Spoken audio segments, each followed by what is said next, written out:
Hello दोस्तों, नमस्कार। मैं भी एक आप सभी का बहुत बहुत स्वागत करता हूं एक और नए क्लास में। तो आप सब कैसे हैं? उम्मीद करता हूं आप सब अच्छे होंगे और आप सभी के यूपी पुलिस एग्जाम 2026 की तैयारी बहुत ही शानदार तरीके से चल रही होगी। तो साथियों, आज के इस क्लास में पेपर वाले प्रश्न जो कि 8 जून, 9 जून और 10 जून के लिए हम लोग डिस्कस करने वाले हैं। जैसा कि आप जानते हैं कि यूपी पुलिस 2026 का एग्जाम 8 जून से स्टार्ट हो रहे हैं और हमारा टारगेट भी 8 जून होने वाले हैं। तो उसी के लिए आज की इस क्लास में मोस्ट इंपॉर्टेंट 75 क्वेश्चन को डिस्कस करने वाले हैं और आप सभी का टारगेट 45 क्वेश्चन ठीक करने का होगा, वो भी खुद से। ध्यान रखिएगा, एक भी प्रश्न पे आप सभी का माइनस मार्किंग नहीं होने वाला है, क्योंकि जो आपका पेपर इस बार होगा इसमें भी आपका एक भी प्रश्न पे माइनस मार्किंग नहीं होने वाले हैं। ओके, तो इस क्लास में हम लोग पेपर से पहले पेपर वाले प्रश्नों को डिस्कस करने वाले हैं। तो साथियों, आपसे हम डेली क्लास में कहते हैं कि जो भी क्लास में क्वेश्चन होती है आप सभी को टेस्ट के रूप में लेना है, इसलिए सभी प्रश्नों का उत्तर आपको खुद से करना है। इससे क्या होगा कि आपकी तैयारी और भी अच्छी होगी। इससे आपकी तैयारी खुद आपको मालूम चलेगा कि आपकी तैयारी किस लेवल की होने वाली है।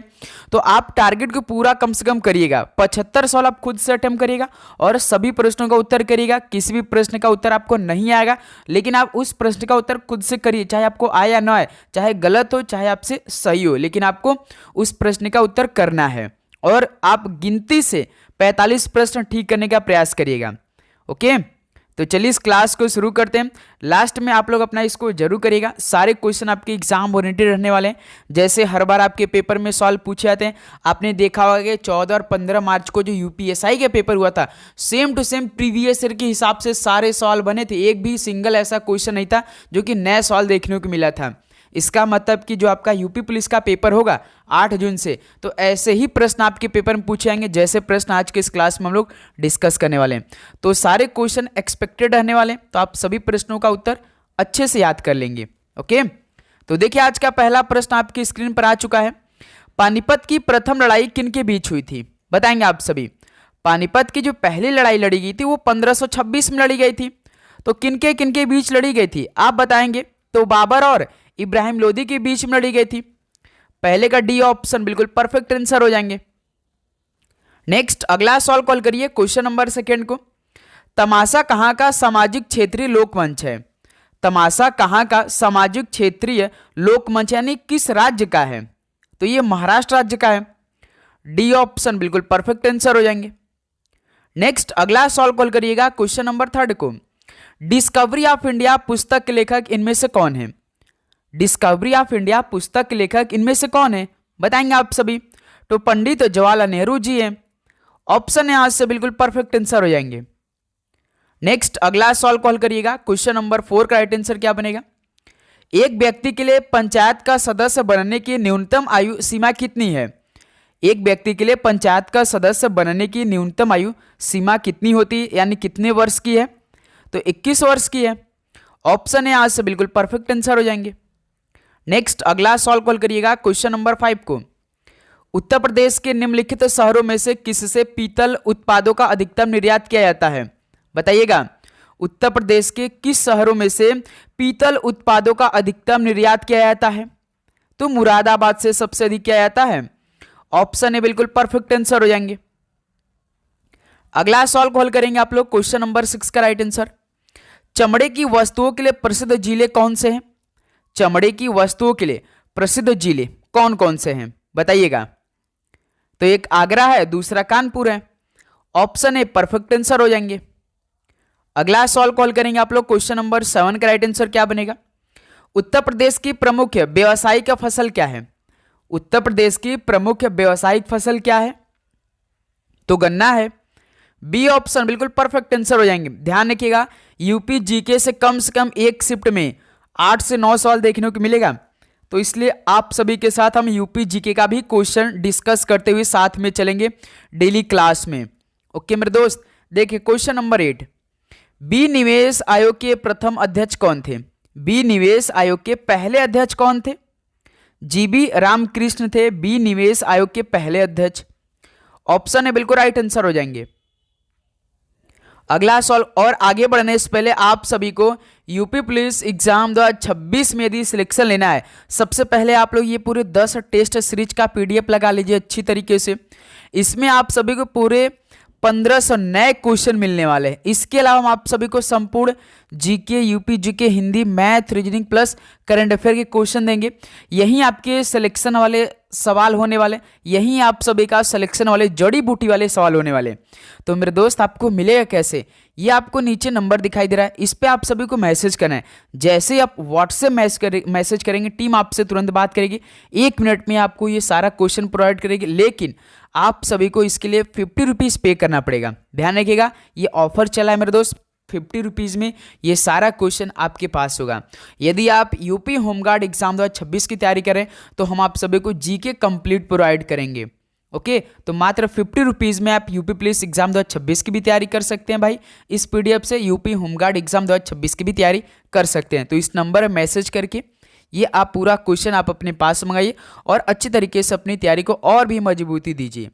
देखिए क्वेश्चन नंबर 9, निम्नलिखित में से किस कार्य का श्रेय लॉर्ड डलहौजी को नहीं दिया जाता है? इनमें से किस कार्य का श्रेय लॉर्ड डलहौजी को नहीं दिया जाता है? तो मैसूर का विलय। इस सवाल पे थोड़ा सा संशय है, थोड़ा सा मिस्टेक है, लेकिन आप ध्यान रखिएगा, जो श्रेय लॉर्ड डलहौजी को नहीं दिया जाता यानी किस काम के लिए, तो मैसूर का विलय के लिए। इसको आप ध्यान रखिएगा, ठीक है। सी ऑप्शन परफेक्ट आंसर हो जाएंगे। नेक्स्ट अगला सवाल कॉल करिएगा, क्वेश्चन नंबर 10 को। इनमें से कौन पृथ्वी के आकार की तुलना में छोटे ग्रह हैं? कौन पृथ्वी के आकार की तुलना में छोटे ग्रह हैं? एक तो शुक्र है, दूसरा मंगल है। सी ऑप्शन राइट आंसर हो जाएंगे। अगला सवाल कॉल करिएगा, क्वेश्चन नंबर 11 को। निम्नलिखित में से किस भारतीय राज्य की समुद्र तटीय सीमा सबसे छोटी है? किस भारतीय राज्य की समुद्र तटीय सीमा सबसे छोटी है? तो गोवा राज्य की है। ऑप्शन ए परफेक्ट आंसर हो जाएंगे। अगला सवाल कॉल करिएगा, क्वेश्चन नंबर 12 को। किशन गंगा परियोजना भारत तथा और किस देश के बीच का ये विवाद का मुख्य कारण है? किशन गंगा परियोजना भारत तथा और किस देश के बीच विवाद का मुख्य कारण है? तो भारत तथा पाकिस्तान के बीच का ये मुख्य कारण है, किशन गंगा जो परियोजना है। ऑप्शन सी परफेक्ट आंसर हो जाएंगे। नेक्स्ट अगला सवाल कॉल करिएगा, क्वेश्चन नंबर 13 को। डैश संसद के सदस्यों के लिए औपचारिक रूप से निर्धारित उपकरण कौन सा नहीं है? संसद के सदस्यों के लिए औपचारिक रूप से निर्धारित उपकरण इनमें से कौन सा नहीं है? तो शून्यकाल। ऑप्शन ए परफेक्ट आंसर हो जाएंगे। अगला सवाल कॉल करिएगा, क्वेश्चन नंबर 14 को। वर्ष 2011 की जनगणना के अनुसार 6 धार्मिक अल्पसंख्यक समुदाय भारत की जनसंख्या के लगभग कितने प्रतिशत का गठन करते हैं?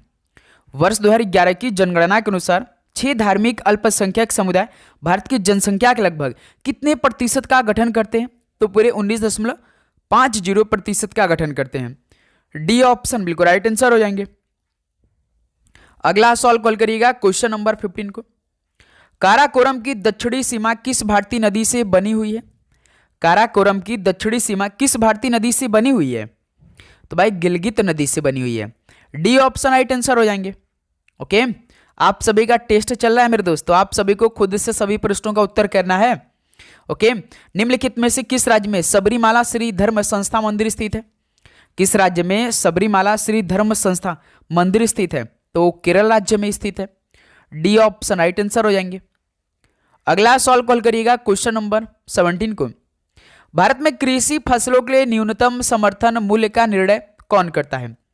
बताइए, भारत में कृषि फसलों के लिए जो न्यूनतम समर्थन मूल्य का निर्णय करते हैं वो कौन करते हैं? तो कृषि लागत और मूल्य आयोग करते हैं। सी ऑप्शन राइट आंसर हो जाएंगे। अगला सवाल कॉल करिए, क्वेश्चन नंबर 18 को। निम्नलिखित में से कौन सी नदी दक्षिण से उत्तर की ओर प्रवाहित होती है? इनमें से ऐसी कौन सी नदी है दक्षिण से उत्तर की ओर प्रवाहित होती है? बताइएगा। तो बेतवा नदी है। डी ऑप्शन राइट आंसर हो जाएंगे। नेक्स्ट अगला सवाल कॉल करिएगा, क्वेश्चन नंबर 19 को। सिख धर्म को निम्नलिखित में से किस शताब्दी में स्थापित किया गया था? सिख धर्म को किस शताब्दी में स्थापित किया गया था? तो 15वीं 16वीं शताब्दी में स्थापित किया गया था सिख धर्म को। सी ऑप्शन राइट आंसर हो जाएंगे। नेक्स्ट अगला सवाल कॉल करिए, क्वेश्चन नंबर 20 को। गुजरात राज्य में पहली बार जजिया कर लागू करने वाला शासक कौन था? बताइए, गुजरात राज्य में पहली बार जजिया कर लागू करने वाला शासक कौन था?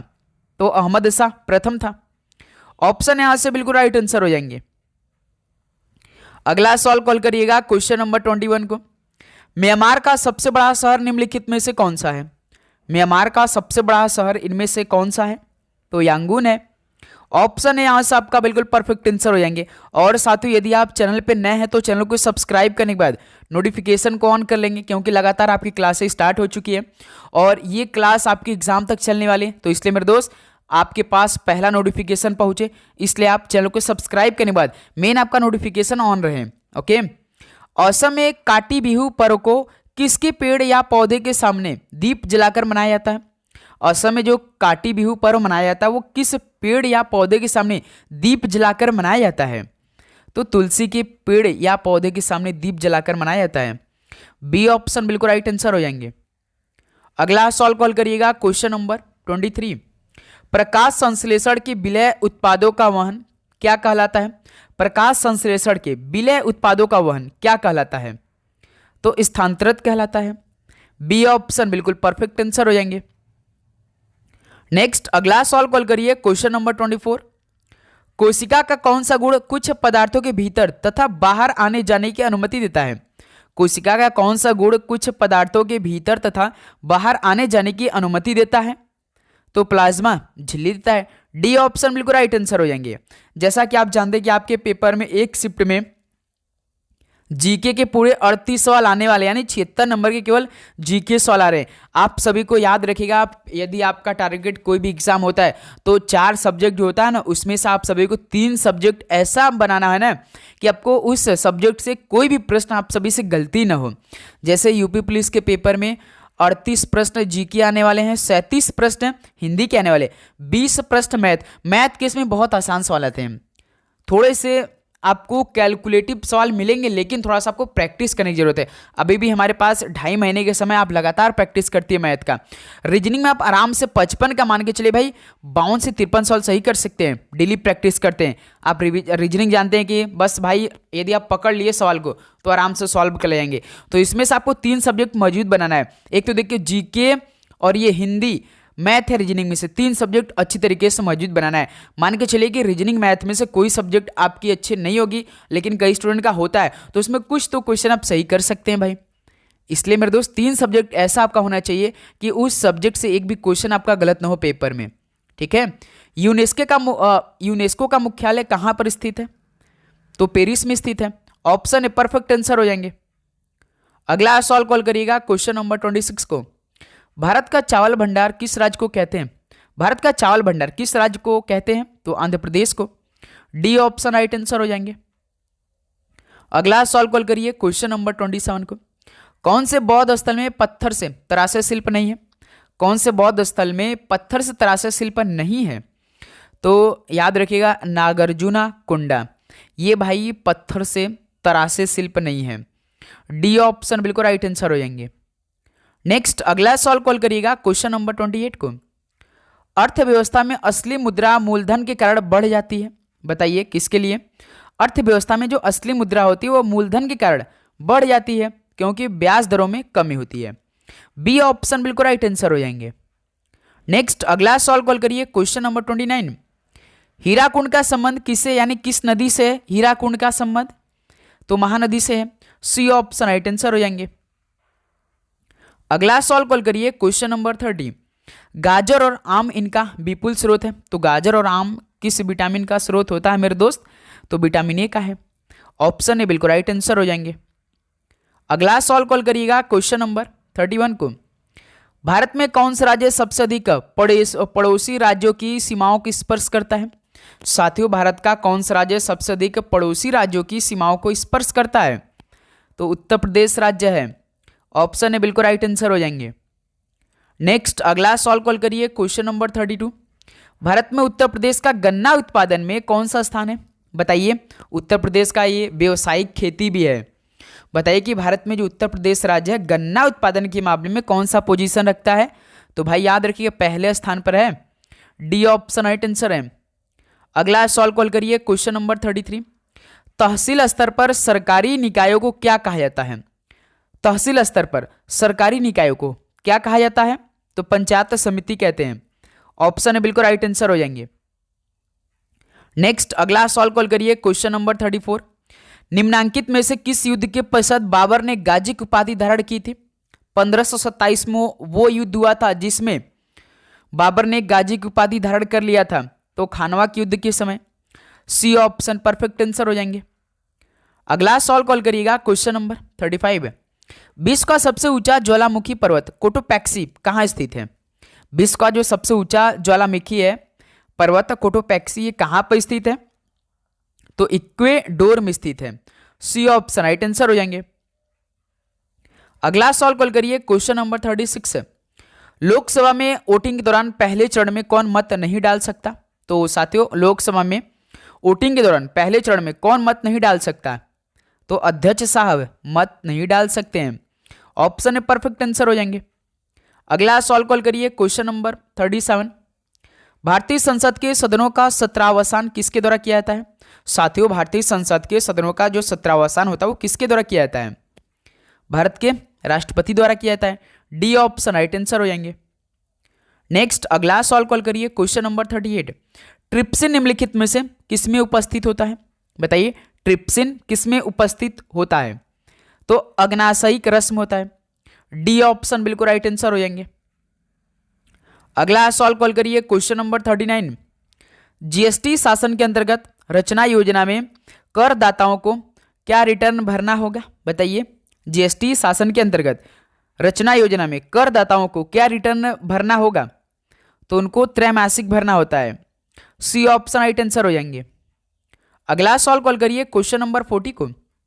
भारतीय राष्ट्रीय राजमार्ग प्राधिकरण यानी एनएचएआई की स्थापना किस वर्ष की गई थी? बताएंगे आप सभी। जो भारतीय राष्ट्रीय राजमार्ग प्राधिकरण है एनएचएआई, इसकी स्थापना किस वर्ष में की गई थी? बताइए। National highway authority of India इसका फुल फॉर्म होता है। National highway authority of India की स्थापना किस वर्ष में की गई थी? 1988 में की गई थी। बी ऑप्शन परफेक्ट आंसर हो जाएंगे। नेक्स्ट अगला सवाल कॉल करिए, क्वेश्चन नंबर 41 को।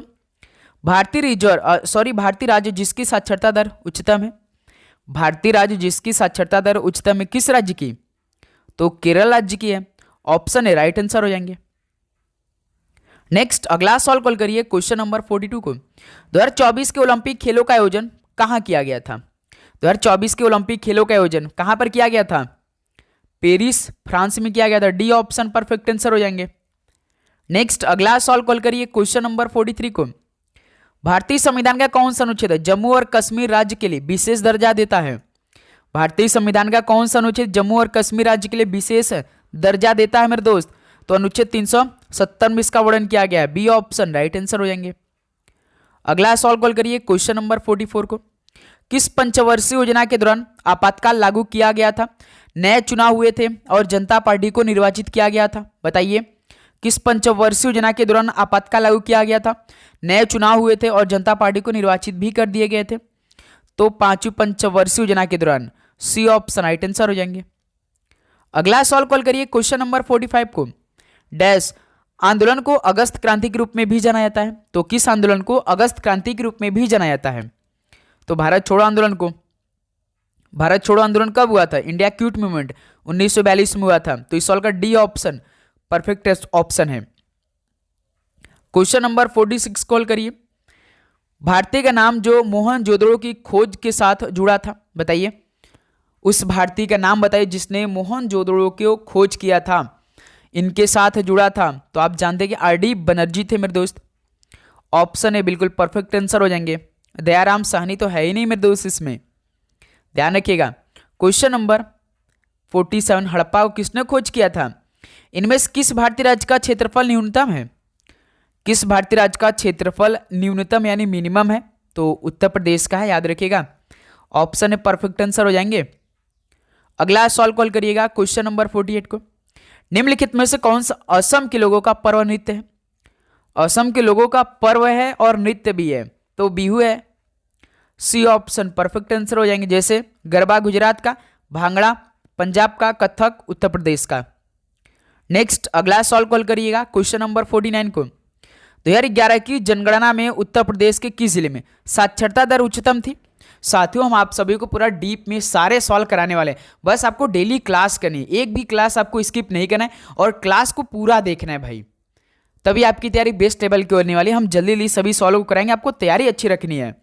भारत 2011 की जनगणना में उत्तर प्रदेश के किस जिले में साक्षरता दर उच्चतम पर है? बताइए, तो गाजियाबाद की है। ऑप्शन है बिल्कुल राइट आंसर हो जाएंगे। क्वेश्चन नंबर 50 को हल करिए।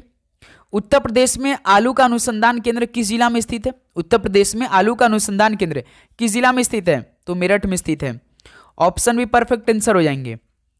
अगला सॉल्व कॉल करिएगा क्वेश्चन नंबर 51 को। लकीर का फकीर मुहावरे का शाब्दिक अर्थ क्या है? अब यहां से हम लोग हिंदी के सॉल्व को डिस्कस करेंगे। इस बार टारगेट हमारा 74 का 74 होना चाहिए हिंदी में। ओके, ध्यान रखिएगा। लकीर का फकीर मुहावरे का शाब्दिक अर्थ क्या होगा? पुरानी परिपाटी पर चलने वाला। ऑप्शन यहां से बिल्कुल राइट आंसर हो जाएंगे। अगला सॉल्व कॉल करिएगा क्वेश्चन नंबर 52। क्रय का विपरीतार्थक पहचानिए। क्रय का विपरीतार्थक आप सभी को पहचाना तो क्या हो जाएगा? क्रय का विक्रय हो जाएगा। डी ऑप्शन परफेक्ट आंसर हो जाएंगे। नेक्स्ट अगला सॉल्व कॉल करिए क्वेश्चन नंबर 53 को। विधवा शब्द का अन्य लिंग रूप बताइए। विधवा शब्द का अन्य लिंग रूप कौन सा होगा? तो विधुर होगा। बी ऑप्शन बिल्कुल राइट आंसर हो जाएंगे। अगला सॉल्व कॉल करिए क्वेश्चन नंबर 54। व्यक्तिवाचक संज्ञा कौन सी है? व्यक्तिवाचक संज्ञा इनमें से कौन सी है? तो गंगा एक व्यक्तिवाचक संज्ञा है। सी ऑप्शन राइट आंसर हो जाएंगे। नेक्स्ट अगला सॉल्व कॉल करिए क्वेश्चन नंबर 55 को। निम्नलिखित विकल्पों में से दाता शब्द का स्त्रीलिंग शब्द चुनिए। इन विकल्पों में से दाता शब्द का स्त्रीलिंग शब्द आप सभी को बताना है। तो कौन सा भाई? दात्री है। सी ऑप्शन राइट आंसर हो जाएंगे। अगला सॉल्व कॉल करिएगा क्वेश्चन नंबर 56 को। क्रिया विशेषण के कितने भेद होते हैं? तो साथियों क्रिया विशेषण के कितने भेद होते हैं? तो पूरे 5 भेद। अच्छी तरीके से सभी भाई डिटेल में हमने आपको बताया है। ओके, आप सभी को डेली क्लास करना है क्योंकि एक एक क्लास में डिटेल के साथ भी चलता है क्लास। अपनी खिचड़ी अलग पकाना, इसका अर्थ बताइए। अपनी खिचड़ी अलग पकाना, इसका अर्थ क्या होगा? यानी सबसे अलग रहना। ऑप्शन है परफेक्ट आंसर हो जाएंगे। नेक्स्ट अगला सॉल्व कॉल करिए क्वेश्चन नंबर 58 को। शांत रस का स्थायी भाव क्या है? शांत रस का स्थायी भाव क्या होता है? निर्वेद है। सी ऑप्शन राइट आंसर हो जाएंगे। अगला सॉल्व कॉल करिएगा क्वेश्चन नंबर 59 को। पापी मनुष्य भी आज मुख से राम नाम निकालते हैं, इस काव्य पंक्ति में अलंकार कौन सा है? पापी मनुष्य भी आज मुख से राम नाम निकालते हैं, तो इस काव्य पंक्ति में अलंकार कौन सा है? तो विरोधाभास इसमें है। सी ऑप्शन राइट आंसर हो जाएंगे। अगला सॉल्व कॉल करिएगा क्वेश्चन नंबर 60 को। कोई भी छंद किसमें विभक्त रहता है? कोई भी छंद किसमें विभक्त रहता है? तो भाई चरणों में। ऑप्शन है बिल्कुल राइट आंसर हो जाएंगे। अगला सॉल्व कॉल करिएगा क्वेश्चन नंबर 61 को। निम्न में से कौन सी रचना निराला जी की नहीं है? बताइए इनमें से ऐसी कौन सी रचना है जो कि निराला जी की नहीं है? जैसे अनामिका है, नए पत्ते हैं, आराधना, लेकिन वीरांगना तो मैथिली शरण गुप्त की है। डी ऑप्शन इस सॉल्व का राइट आंसर होंगे। अगला सॉल्व कॉल करिए क्वेश्चन नंबर 62। शिवा बावनी की रचना किसने की है? शिवा बावनी की रचना इनमें से किसने की है? तो भूषण ने की है। बी ऑप्शन बिल्कुल राइट आंसर हो जाएंगे। नेक्स्ट अगला सॉल्व कॉल करिए क्वेश्चन नंबर 63 को। लक्ष्मण का एक अन्य पर्यायवाची शब्द क्या है? लक्ष्मण का एक अन्य पर्यायवाची शब्द इनमें से कौन सा है? बताइएगा आप लोग। तो सुमित्रा पुत्र है। ऑप्शन है बिल्कुल राइट आंसर हो जाएंगे। दोस्त मेरे 12 सवाल है, अपना स्कोर आप लोग काउंट करते गिनती करते चलेगा, लास्ट में स्कोर आप सभी को बताना है। मेरे को बाजार जाना है वाक्य में किस प्रकार की शुद्धि है? बताइए तो। मेरे को बाजार जाना है किस प्रकार की शुद्धि है इसमें? तो इसमें सर्वनाम की अशुद्धि है मेरे दोस्त। बी ऑप्शन बिल्कुल परफेक्ट आंसर हो जाएंगे। नेक्स्ट अगला सॉल्व कॉल करिए क्वेश्चन नंबर 65। बिल्ली चूहे को मारा है, यानी बिल्ली के बाद क्या फील होगा? ऑप्शन है कि बिल्ली से चूहे को मारा कि बिल्ली ने चूहे को मारा। बिल्कुल बी ऑप्शन परफेक्ट हो जाएगा भाई। ठीक, चलिए अगला सॉल्व कॉल करिए क्वेश्चन नंबर 66। आधा तीतर आधा बटेर होना, इसका अर्थ बताइए। आधा तीतर आधा बटेर होना, इसका अर्थ क्या होगा? तो इसका अर्थ बेमेल तथा बेढंगा होना। सी ऑप्शन राइट आंसर हो जाएंगे। नेक्स्ट अगला सॉल्व कॉल करिए क्वेश्चन नंबर 67। क्षमा शब्द का विलोम शब्द, क्षमा शब्द का विलोम शब्द क्या होगा? क्षमा का दंड हो जाएगा, उल्टा होगा। बी ऑप्शन राइट आंसर हो जाएंगे। नेक्स्ट अगला सॉल्व कॉल करिए क्वेश्चन नंबर 68। वह महिला बहुत विद्वान है वाक्य में किस प्रकार की शुद्धि है? बताइए। तो वह महिला बहुत विद्वान है वाक्य में किस प्रकार की अशुद्धि है? तो भाई लिंग की, क्योंकि महिला बहुत विद्वान है, महिला आपका क्या हो, विद्वान की जगह भाई विदुषी होना चाहिए था, तब परफेक्ट होगा, क्योंकि वह महिला बहुत विदुषी, ये परफेक्ट होगा, तभी ये लिंग वाक्य में किस प्रकार की शुद्धि है, तो लिंग प्रकार की शुद्धि है। ऑप्शन यहाँ से बिल्कुल परफेक्ट आंसर हो जाएंगे। ओके, नेक्स्ट अगला सॉल्व कॉल करिए क्वेश्चन नंबर 69 को। महान का विपरीतार्थक शब्द क्या है? महान का विपरीतार्थक शब्द इनमें से क्या है बताइएगा? तो तुच्छ है, सी ऑप्शन राइट आंसर हो जाएंगे। नेक्स्ट अगला सॉल्व कॉल करिए क्वेश्चन नंबर 70 को। निम्नलिखित में से कौन सा शब्द विशेष है? तो इनमें से कौन सा शब्द विशेष है? तो अग्नि विशेष शब्द है, बी ऑप्शन राइट आंसर हो जाएंगे। अगला सॉल्व कॉल करिएगा क्वेश्चन नंबर 71 को। मीनाक्षी का पर्यायवाची शब्द क्या है? मीनाक्षी का पर्यायवाची शब्द क्या है भाई? तो दुर्गा है, बी ऑप्शन परफेक्ट आंसर हो जाएंगे। नेक्स्ट अगला सॉल्व कॉल करिए क्वेश्चन नंबर 72। जंगम का विलोम शब्द बताइए। जंगम का विलोम शब्द क्या होगा? तो अस्थावर होगा, सी ऑप्शन राइट आंसर हो जाएंगे। अगला सॉल्व कॉल करेंगे आप लोग क्वेश्चन नंबर 73 को। कनिष्ठिका और मध्यमा के बीच की अंगुली को क्या कहते हैं? कनिष्ठिका और मध्यमा के बीच की अंगुली को क्या कहेंगे? तो अनामिका कहते हैं, ध्यान रखिएगा, डी ऑप्शन परफेक्ट आंसर है। क्वेश्चन नंबर 74 कॉल करिए। जिसकी कोई कीमत ना हो सके वाक्यांश के लिए एक शब्द क्या होगा? जिसकी कोई कीमत ना हो सके वाक्यांश के लिए एक शब्द क्या है? तो अमूल्य हो जाएगा, बी ऑप्शन परफेक्ट आंसर हो जाएंगे। नेक्स्ट और लास्ट सवाल आज के इस क्लास का हल करते हैं। बी रस का स्थायी भाव क्या होता है? बी रस का स्थायी भाव क्या होता है? उत्साह होता है, बी ऑप्शन परफेक्ट आंसर हो जाएंगे। तो दोस्त मेरे ये 75 क्वेश्चन कंप्लीट हो गया। तो बताइए आप सभी का आज के सेशन से कितना स्कोर बना? सभी दोस्त ईमानदारी के साथ बताएंगे। तो साथियों उम्मीद करूंगा आपको हर एक प्रश्न अच्छी तरीके से समझ में आया होगा। यदि आपको किसी भी प्रश्न पे डाउट है तो कमेंट सेक्शन में जरूर बता दीजिए आप लोग। डाउट लेकर आपको नहीं चलना है मेरे दोस्त, डेली क्लास आएगी, प्रॉपर तरीके से आएगी, आप सभी को अपना टारगेट को पूरा करना है। ओके दोस्त मेरे, तो आप चैनल को जरूर सब्सक्राइब करिएगा, नोटिफिकेशन को ऑन करिए। यदि आप अभी क्लास नहीं कर रहे अच्छे से तो डेली क्लास करना स्टार्ट कर दीजिए मेरे दोस्त, समय बिल्कुल भी नहीं है हमारे पास। ओके, मार्च का महीना भी समाप्त होने वाला है, 10 दिन बाद समाप्त हो जाएगा। तो चलिए इस क्लास को यहीं पे समाप्त करते हैं। और आज 2 क्लास आएगी, एक जीके का अलग से टेस्ट होगा 38 प्रश्न का, और हिंदी का 37 प्रश्न का अलग से टेस्ट होगा। तैयार रहिएगा, ठीक है, दोनों क्लास करने के लिए। तो इसलिए चैनल को सब्सक्राइब करने के बाद नोटिफिकेशन को ऑन रखिए। क्लास अपलोड होगी तो पहला नोटिफिकेशन आप सभी के पास पहुंचेगी। तो मिलते हैं एक और नए क्लास के साथ। आप सभी को जय हिंद, जय भारत। आप सभी को एग्जाम के लिए best of luck, all the very best. धन्यवाद।